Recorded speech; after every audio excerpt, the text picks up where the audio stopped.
नमस्कार, मैं हूं मनविंदर। आप सभी राष्ट्रवादियों का एमबीएन नेटवर्क में एक बार फिर से बहुत-बहुत स्वागत है। लड़ाई मूछ की है तो इसका हीरो कौन है?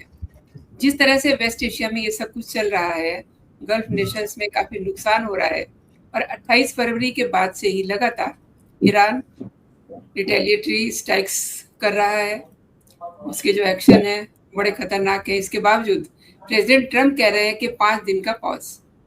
उसके बाद इमीडिएटली ईरान ने भी इस बात को खारिज कर दिया है कि हमारी कोई बात नहीं हुई है, लेकिन इजराइल भी कह रहा है कि हम कंटिन्यू रखेंगे, ये जो स्ट्राइक्स कर रहे हैं हम अटैक करते रहेंगे। तो इस सब के बीच में पाकिस्तान को भी इन्वॉल्वमेंट करवा लिया गया है ज़बरदस्ती कि पाकिस्तान का बेस अमेरिका इस्तेमाल कर सकता है। इसे हम समझते हैं कि ये लड़ाई जो है इस समय कहाँ से कहाँ पहुँच रही है और इसका हीरो कौन है। मेरे साथ जुड़ चुके हैं geopolitical expert lieutenant general Dushyant Singh ji. Sir, बहुत स्वागत है आपका। नमस्कार। नमस्कार मनविंदर जी, आपको, आपके ऑडियंस को। सर, ये जो स्थितियां परिस्थितियां चल रही हैं, अब पाकिस्तान की भी इसमें एंट्री करवाई जा रही है, इसे कैसे देखते हैं? क्योंकि कहीं ना कहीं वेस्ट से अब हमारे रीजन साउथ एशिया में भी ये सारा कुछ एंटर हो रहा है। सर देखिए, सबसे पहले तो आपने एक शब्द यूज किया, इसका हीरो कौन है। तो इसका हीरो स्ट्रेट ऑफ हॉर्मुज है। स्ट्रेट ऑफ हॉर्मुज की जो ज्योग्राफी है वो ईरान के इतनी फेवर में है कि वो मजबूर कर रही है दुनिया के सबसे पावरफुल देश को नेगोशिएटिंग टेबल पर आने के लिए। वो भले ही जो ये मैंने ट्वीट किया था आज सुबह, तो चोक पॉइंट्स की अब लड़ाई एक नया स्ट्रैटेजी शुरू हो गई है। तो इसलिए जितने भी ये जो चोक पॉइंट्स हैं, चाहे वो रेड सी में हो, चाहे स्ट्रेट ऑफ हॉर्मुज में हो, चाहे स्वेज कनाल में हो, चाहे वो मलाक्का स्ट्रेट में हो, चाहे लुंडा स्ट्रेट हो, बहुत सारी ऐसी चोक पॉइंट्स हैं जहां पर कि अब अगली जो कोई भी युद्ध होगा वो सबसे पहले उसको लोग पकड़ेंगे। हालांकि पहले भी लोगों के प्लान में ये चीजें रहती थी, बट ये अब सबको सामने दिख रहा है कि कितना इम्पोर्टेंट होता है ज्योग्राफी लड़ाई में। खाली टेक्नोलॉजी ही सब कुछ नहीं करती है। अब जहां तक बात रही आपकी कि भाई पाकिस्तान इसमें कैसे इन्वॉल्व है, तो देखिए पाकिस्तान जो है एक वासल स्टेट है, ठीक है ना, वासल स्टेट है। इसका एक बहुत अच्छा पॉडकास्ट जनरल शंकर ने किया था। मैं वो शब्द यूज नहीं करना चाहता हूं, लेकिन पाकिस्तान जो है एक ऐसी एंटिटी हो गई है जिसको जब चाहे चाइना आके रगड़ देता है और जब चाहे अमेरिका आके रगड़ देता है। पाकिस्तान की अपनी कोई हस्ती नहीं रही है इस समय। पाकिस्तान के अंदर आर्थिक तंगी, सिक्योरिटी रिलेटेड तंगी, आज ही ये आपको मैं बता दूं, आज ही एक अटैक हुआ है बलूचिस्तान में जिसमें कि 7 जो सोल्जर्स हैं पाकिस्तान के मारे गए हैं। कल परसों एक वो आई थी, एक वीडियो घूम रहा था जिसमें एक पाकिस्तानी ऑफिसर वहां के लोकल बलूची सरदारों को इकट्ठा करके बोल रहा था कि आप लोग मान जाइए, आप लोग हमारी बात को सुनिए, नहीं तो आपके साथ, वो धमकी जैसा कुछ बातचीत कर रहे थे। अब वो जो धमकी वाला जो बातचीत कर रहे थे और बाकी सब चुप बैठे हुए थे, उन्होंने बोला बोलिए मंजूर है नहीं है, तो सारे चुप बैठे थे, कोई जवाब नहीं दे रहा था। उन्होंने उसका जवाब अगले दिन दे दिया, भैया 7 बंदों को ठोक दिया वहां पे। तो इस समय पाकिस्तान हर तरफ से घिरा हुआ है, चाहे वो पीओके हो, चाहे वो अंदर तहरीके लबैक है। तहरीके लबैक का पूरा कंट्रोल हो रखा है इस इलाके में, इस्लामाबाद, लाहौर। तो यहाँ पर भी वो लोग तंग कर रहे हैं लोगों को। तो कहीं ना कहीं ये जितने भी अंदरूनी ताकतें हैं, अंदरूनी जो बिखराव हो रहा है पाकिस्तान का बाई उन्हीं के पाले हुए टेररिस्ट द्वारा। बलूचिस्तान की एक अलग कहानी है, वो एक इंडिपेंडेंट नेशन बनना चाहते हैं। और आर्थिक स्थिति, ये चारों पांचों चीजों को मिला करके, और पॉलिटिशियंस वहां पे बैकफुट पे आ गए हैं। कोई पॉलिटिशियन अब आपको नहीं सामने आता हुआ दिखाई दे रहा है, सब छुप गए हैं। सबने रिजाइन कर दिया है कि भाई अब इस देश को मुनीर ही चला रहा है। तो मुनीर ने सोचा भाई कैसे मैं अपने देशवासियों को ये बताऊं कि मैं फील्ड मार्शल हूं। तो उन्होंने जाकर के अमेरिका के ट्रंप को बोला कि भाई मेरी जमीन आप लोगों के लिए हाजिर है, आप लोग यहाँ आकर के जो है मीडिएशन कर सकते हैं।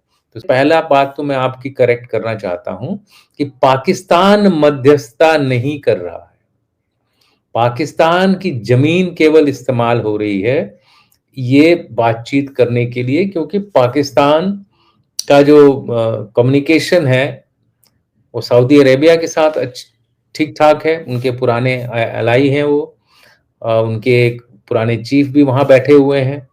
दूसरा, टर्की जो है वो नेक्स्ट एक्टर है जो कि मध्यस्थता कर रहा है। टर्की और पाकिस्तान के रिलेशंस काफी अच्छे हैं। तीसरा जो है, ईरान की बात करें तो ईरान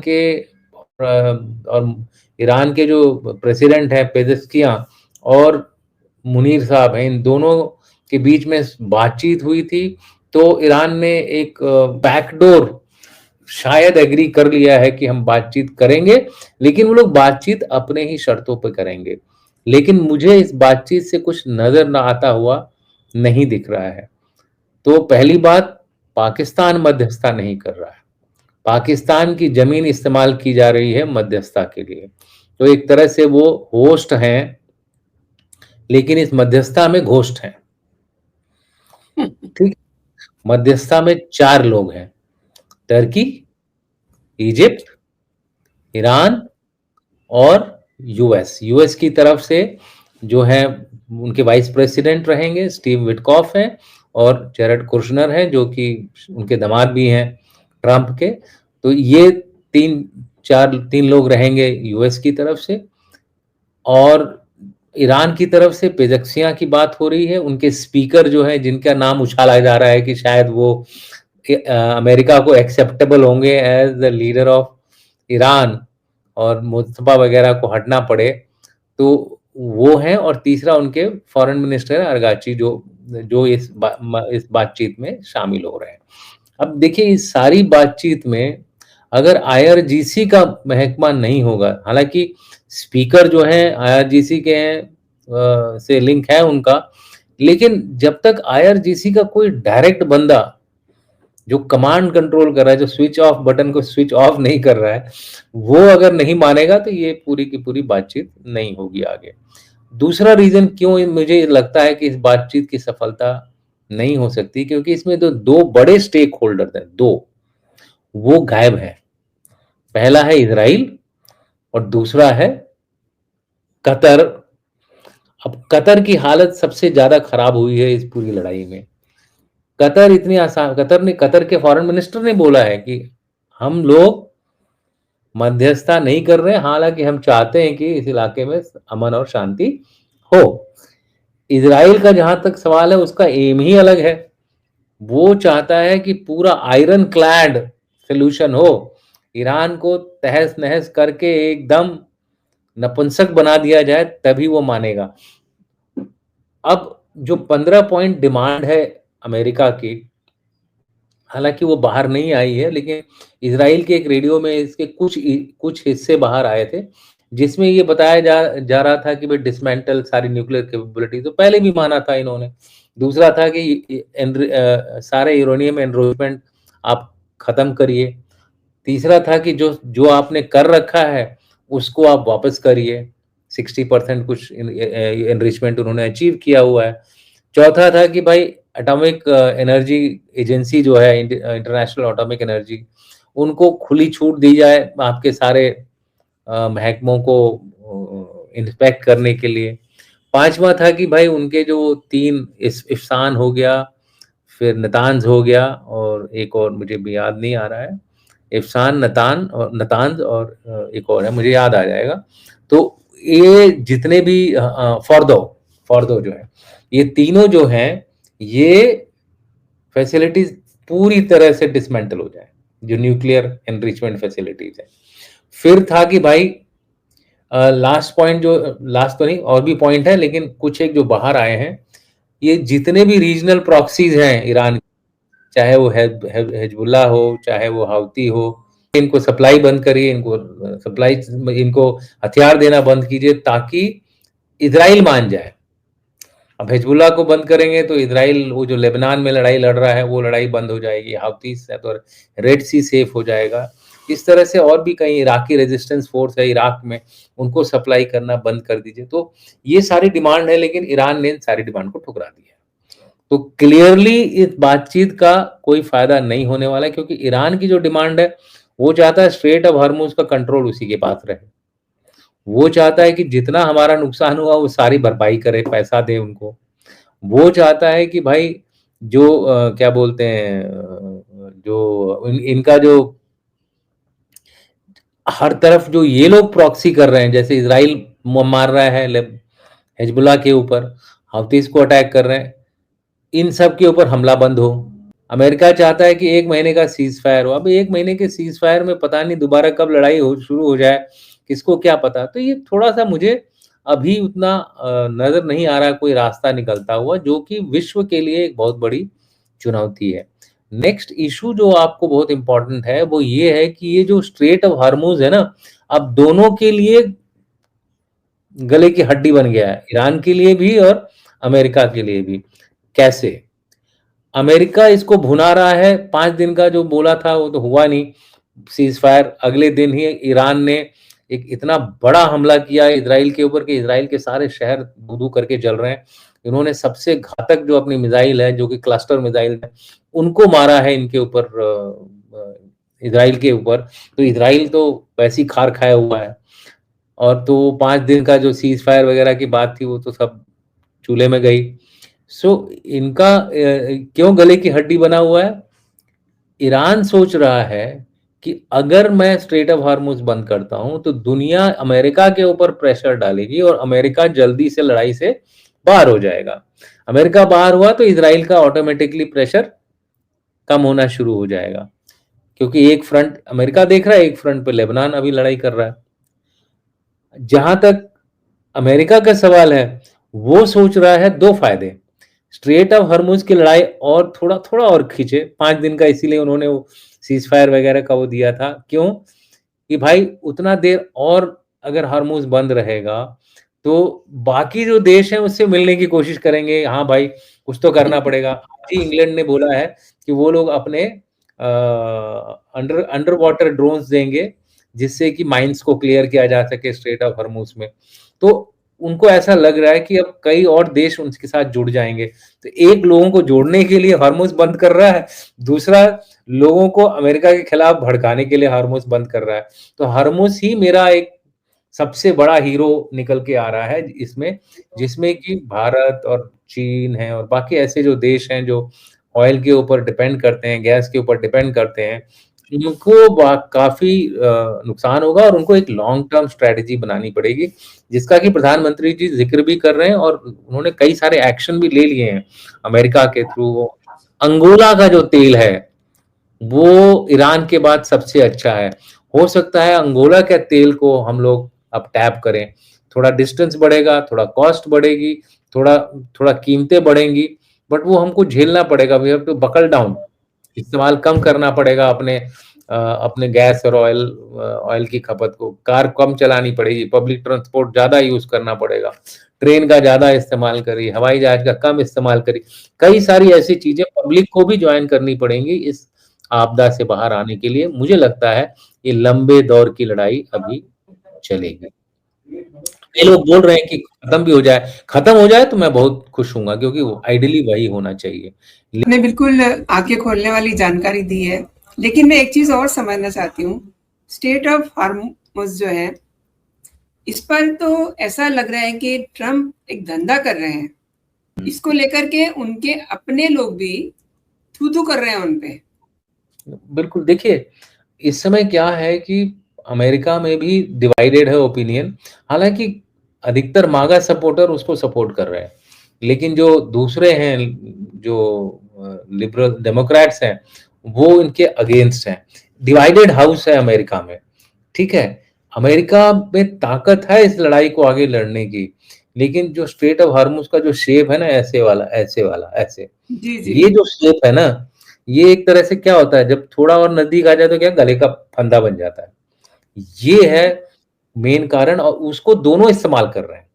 एक अपना इंश्योरेंस के थ्रू, स्टॉक एक्सचेंज के थ्रू, इंश्योरेंस का वो रेट बढ़ रहा है तो कहीं ना कहीं वो घूम फिर के अमेरिका को, हालांकि लॉयड्स जो है मार्केट प्लेस है इंग्लैंड में, वो सबसे बड़ा शिपिंग इंश्योरेंस का मार्केट है, लेकिन सभी का जो रेट्स है इस समय बहुत हाई है। इसकी वजह से गैस भारत में सस्ती नहीं होगी, भले ही हम हार्मोज से गैस निकाल लें, लेकिन इंश्योरेंस कॉस्ट इतनी बढ़ गई है कि अल्टीमेटली जो डाइवर्टेड गैस आ रही है दूसरी जगहों से, उनकी और इसकी कॉस्ट में कोई फर्क नहीं है। तो हमें खुश नहीं होना, इसीलिए मैंने बोला हमारे को एक सावधान रहना पड़ेगा, और हमारे को ये भी हो सकता है कि पाकिस्तान के अंदर जो हालत खराब हो रही है और अफगानिस्तान को वो बार बार बोल रहा है कि भारत का सपोर्ट मिल रहा है, तो कहीं ना कहीं हो सकता है ये अगले कुछ दिनों में भारत के ऊपर कुछ उल्टा सीधा आतंकी हमला करे, जिसकी वजह से भारत को फोर्स होकर के इनके ऊपर हमला करना पड़ जाए। तो अगली जो लड़ाई होगी इसी तरह की कुछ होगी भारत के ऊपर, तो भारत के हर पॉपुलेशन सेंटर पर खतरा पहुंच सकता है। जैसे कि आप बशीत बोल रहा था, बशीत वो इशारा कर रहा था, बशीत खाली इशारा कर रहा था, समझ गए ना आप। तो ये जो आपने ट्वीट दिखाया है, ये भी एक तरह से आप देखिए, इसमें जो प्रेसिडेंट ट्रंप जो है, इस बार माई फ्रेंड और उस तरह का कोई जिक्र नहीं है, एक बिल्कुल ऑफिशियस सी कम्युनिकेशन है, जैसा कि पहले भी आपके भी चैनल पे बताया और बाकी जगह भी बताया है कि इट्स अ ट्रांजैक्शनल रिलेशनशिप जो चल रही है इसमें भारत और अमेरिका के बीच में, और मुझे लगता है कि कोई इसमें हानि नहीं है। ट्रांजैक्शनल रिलेशनशिप में कोई हानि नहीं है, किसी को इमोशनल बैगेज नहीं अपने साथ रखना है। इस हाथ ले उस हाथ दे, हमने आपसे क्लियर कर लिया, आप हमसे क्लियर कर लिए, आगे बढ़िए, ठीक है। तो सो ओवरऑल मुझे लगता है कि यस, लड़ाई, आप देखिए टेररिज्म भी तो बिजनेस है, ब्लैक मार्केट से वेपन्स आते हैं, कोई भी चीज ऐसी है, अर्थशास्त्र और सैन्य शास्त्र दोनों ही एक दूसरे के, एक सिक्के के दो पहलू हैं। अगर वॉर बढ़ता है तो आर्थिक स्थिति घटती है, अगर आर्थिक स्थिति बढ़ती है तो वॉर के ऊपर खर्चा, वॉर के साजो सामान पे खर्चा बढ़ता है। तो आर्थिक और सैन्य ताकत दोनों ही एक दूसरे के पूरक हैं, तो इसलिए ये तो बहुत कॉमन है, और इसमें जो फायदा वही उठाता है जो चालाक होता है। और ट्रंप तो बिजनेसमैन है, उसका हर चीज बिजनेस से शुरू होती है, बिजनेस में खत्म होती है, हर चीज में डील शब्द जरूर आना चाहिए। अब वो डील के लिए लड़ाई शुरू कर दी, मेन लड़ाई खत्म कर ली, अब जो है जेडी वांस, क्योंकि जेडी वांस इसलिए बीच में घुसे हैं क्योंकि Iran was not happy with Steve Witkoff. Steve Witkoff भी एक बिजनेसमैन है, वो अपना काम करके यहाँ से निकल लेते जी, और ईरान हाई एंड ड्राई रह जाता। कुशनर जो है वो ऑब्वियसली रिलेशनशिप में है, मतलब उनकी रिलेशन है ट्रम्प से, शायद पक्का श्योर नहीं हूँ, आई थिंक उनके दामाद हैं, what ever it is, but overall जो है वैंस ने अभी तक अपने आप को एक तरह से न्यूट्रल तो नहीं बोलूंगा, लेकिन अपने आप को एक विदाउट साइड्स वाला स्टेटमेंट्स दिए हैं अभी तक। उन्होंने बोला है कि वॉर खत्म होना चाहिए, इस तरह की कई सारे स्टेटमेंट दिए। तो जेडी वांस is a more acceptable mediator, देखते हैं क्या होता है। आपने सही कहा सर, कुछ लोग ईरान से आए हैं, उनसे मेरी बात हुई, तो वो ये बता रहे हैं कि ईरान तो मतलब एकदम अभी भी उनका जज्बा जो है वैसा ही है, और वो पिछले 40 साल से तैयारियां कर रहे थे। तो अगर 1 मिनट के लिए जो भी ये कह रहा है कि उनके हथियार खत्म हो गए या उनके कैपेसिटी नहीं रही लड़ने की, तो मुझे नहीं लगता कि इस बात में कोई सच्चाई है, क्योंकि वो तो साथ के साथ बनाए भी जा रहे हैं, ऐसी भी खबरें आ रही हैं। देखिए आप, ये सब जब लड़ाई का समय होता है ना, तो ये सारी चीजें, अफवाहें, खबरें, ये फैलती हैं, इसी को बोलते हैं कि नैरेटिव या इंफॉर्मेशन वॉरफेयर। लेकिन एक, अगर आप निष्पक्ष एनालिसिस करेंगे, एक इम्पार्शियल एनालिसिस करेंगे, तो ईरान का बहुत नुकसान हुआ है। ईरान के कई सारे वेपन, उनकी पूरी नेवी खत्म हो गई है, एयरफोर्स तो था ही नहीं किसी लायक। काफी सारी मिसाइल, 4000 का कुछ टॉकिंग बोल रहे थे, चलिए 5000 भी रहा हो, तो उसके हिसाब से उस पर भी काफी गहरी चोट लगी है। लेकिन ऐसा भी नहीं है कि Iran out of the war है। तो ईरान एक कम ताकत वाला देश है, लेकिन उसने अपनी लड़ाई की जो टेक्निक ढूंढी है वो स्ट्रेट ऑफ हॉर्मुज के अराउंड ढूंढी है।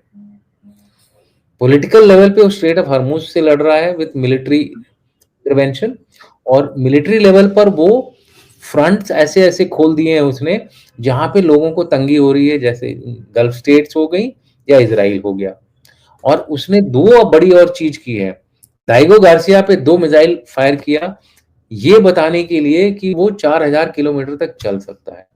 और इसलिए आज उसने यूके को धमकाया है कि हम आपके ऊपर अटैक करेंगे अगर आप इसमें ट्रंप का साथ देंगे। तो ये पहले उन्होंने बोला हम डिगो गार्सिया पहुंच सकते हैं, अब डिगो गार्सिया से अगर आप लाइन लगाएंगे तो वो इंग्लैंड पहुंच जाएंगे, अगर इंग्लैंड पहुंच जाएंगे तो यूरोप के किसी भी जगह पे वो हमला कर सकते हैं। अब यूरोप क्या तैयार है इस समय लड़ाई के लिए, वो एक बहुत बड़ी बात हो गई।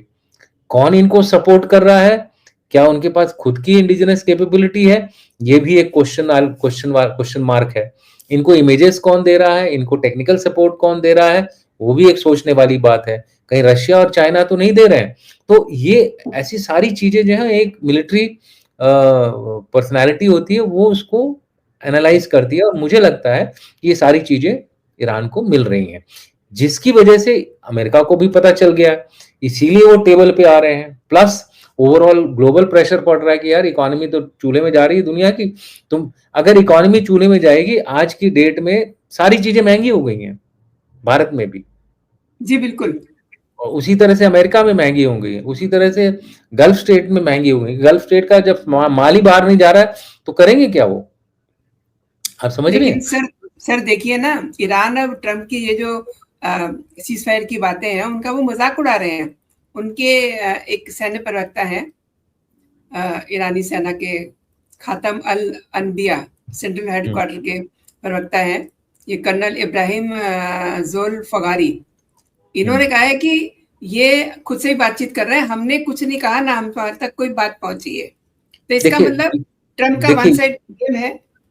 देखिए ये कई चीजें होती हैं दिखाने के लिए, ये जताने के लिए कि हम बॉस हैं, अभी भी हमारे को ज्यादा कुछ नुकसान नहीं पहुंचा है, और वो होना भी चाहिए, हर मिलिट्री ऐसा करती है।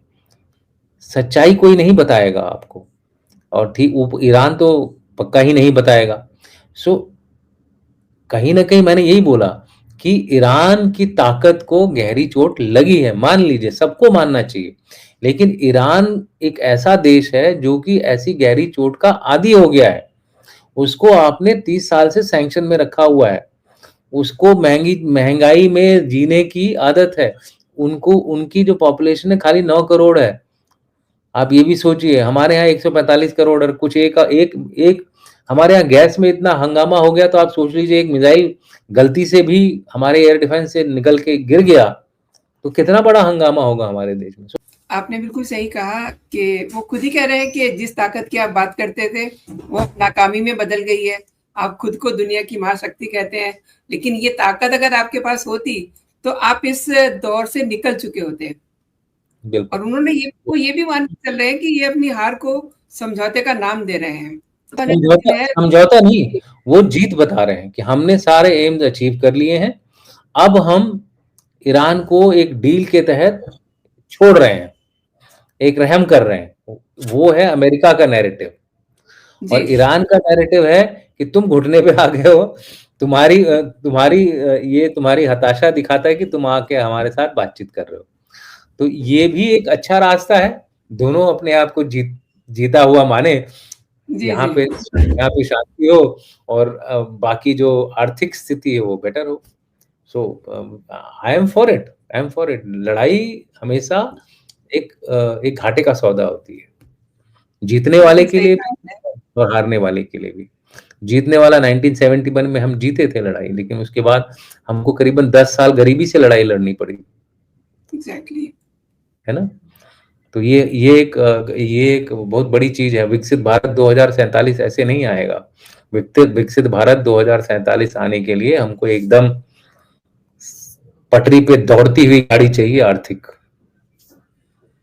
सर आपने बहुत बड़ी बात की है, और देखिए आपने सही कहा कि युद्ध जो है किसी के लिए भी फायदेमंद नहीं होता। और अब देखिए इतनी मीलों दूर ये लड़ाई चल रही है, लेकिन असर तो हमारे पे भी हो रहा है ना सर। आपने सर मेरे शो के लिए समय निकाला, मेरे लिए समय निकाला और मेरे दर्शकों को आपने कई महत्वपूर्ण विषयों पे जानकारी दी। आपका बहुत-बहुत धन्यवाद सर। जय हिंद, जय भारत। जय हिंद, जय भारत।